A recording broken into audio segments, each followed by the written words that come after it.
If you want to get the maximum amount of profit from a website, you need to get as much traffic as you can. If you want to get the maximum amount of traffic to your website, you need to get to the top of Google.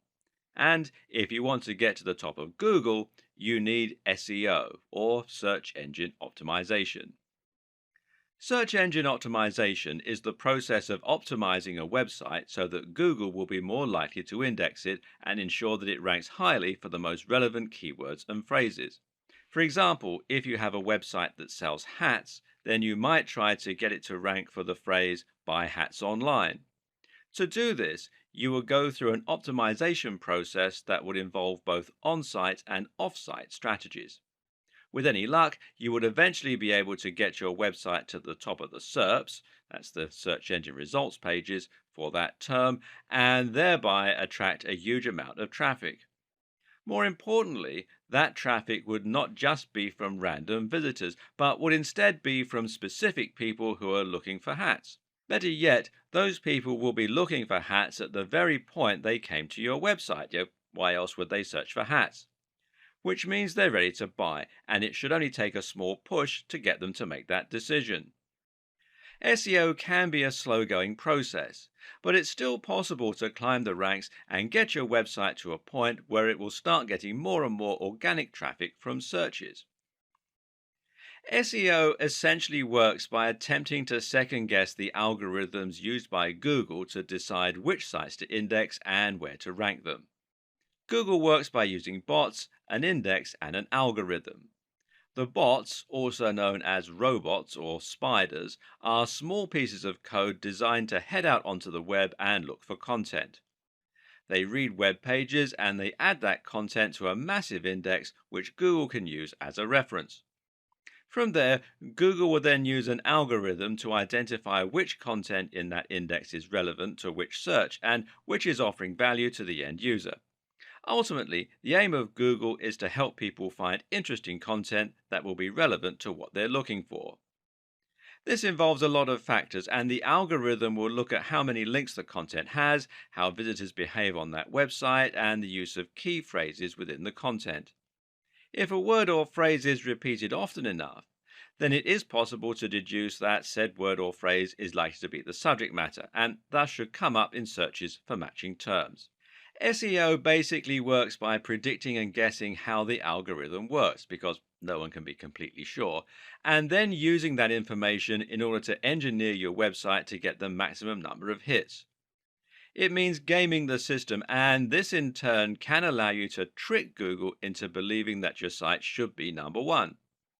Of course, it's not quite that simple though, and actually, as we dig deeper, we'll see there are other more efficient ways of looking at SEO. Apart from anything else, Google is constantly updating its algorithms, usually with words beginning with P like penguin, panda, and pigeon, and that means second-guessing Google can get you into trouble.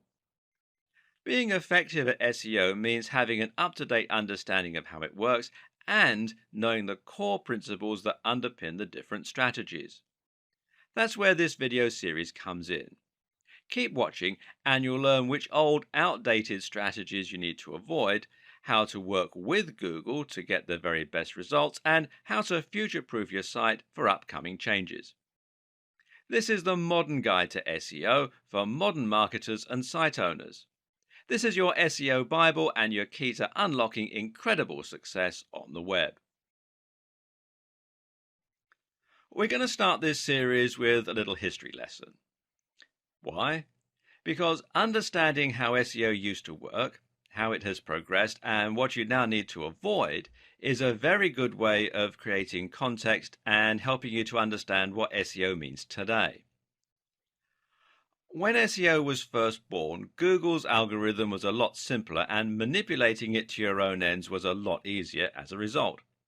Back then, Google looked at two key factors in determining its rankings. Those factors were keyword density and links profile.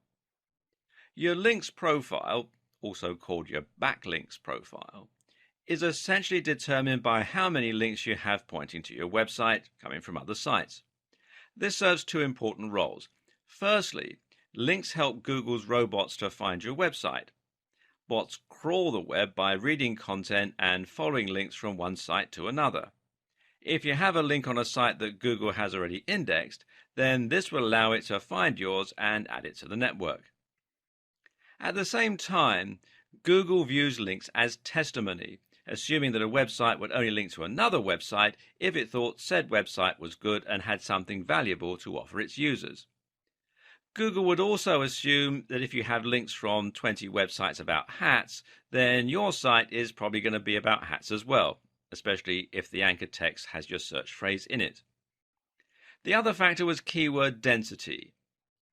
Keyword density meant how many times your website would repeat the words that you were trying to rank for.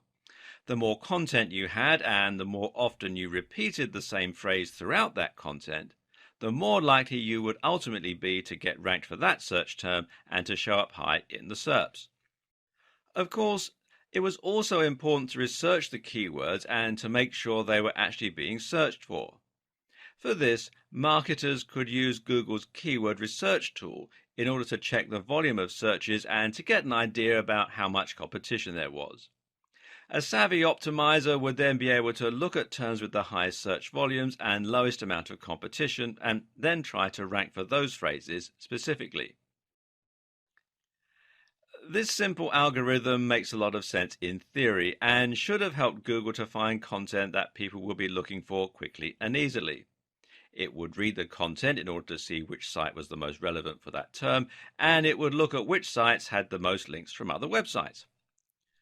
But the problem was, people eventually cottoned on to the way this worked and began to take advantage of it. Search engine optimizers realized that all they had to do to get to the top of Google was to create as many links and as much content, with keywords, as possible. So webmasters began to spam link directories and content farms, submitting their links everywhere they possibly could. They began to pay other content creators to place links on their pages, and they would also trade links.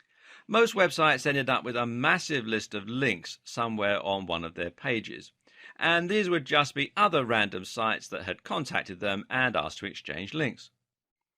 Worse was what started to happen to content. In a bid to create as much content as possible and to use the keywords as often as possible, creators began to churn out content in huge quantities while giving no regard to quality.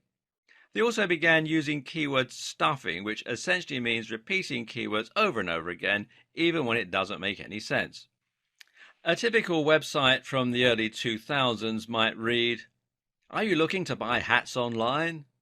Then you have come to the right Buy Hats Online website. This is the best place to buy hats online for anyone who wants to buy hats online, Carolina." As you can see, this content is completely nonsensical and will be highly off-putting for any real visitors looking to make a purchase. And then it got worse still. Creators began to actively steal content from other site owners and spin it in order to make it unique. Now, Google won't rank duplicate content, otherwise it would risk making every search result identical. So content spinning, as it came to be called, essentially means that you're taking an article or a blog post and using software in order to exchange many of the words for synonyms. So a sentence that read, "These are the softest, warmest and most attractive hats on the net," would become, "These are the most comfortable, most insulating and most beautiful hats on the web." And because the site owner didn't have to write that content themselves, this meant they could publish thousands of posts in a short space of time and bomb Google. Well, that's the theory at least. The reality is that, unfortunately, most spinners do this instead. These is the squitty-ish, hottest and very best beautiful hats on the fishing net. Again, it's just gibberish. So, by placing thousands of links on other sites, using their keywords as the anchor text, and by filling their sites with tons of useless content, website owners were able to get themselves to the top spot of Google. This system was so easy to abuse that some people could even get completely unrelated websites to the top of specific SERPs against the owner's will. You could make it so that searching for Big Idiot would bring up a picture of your friend, for example.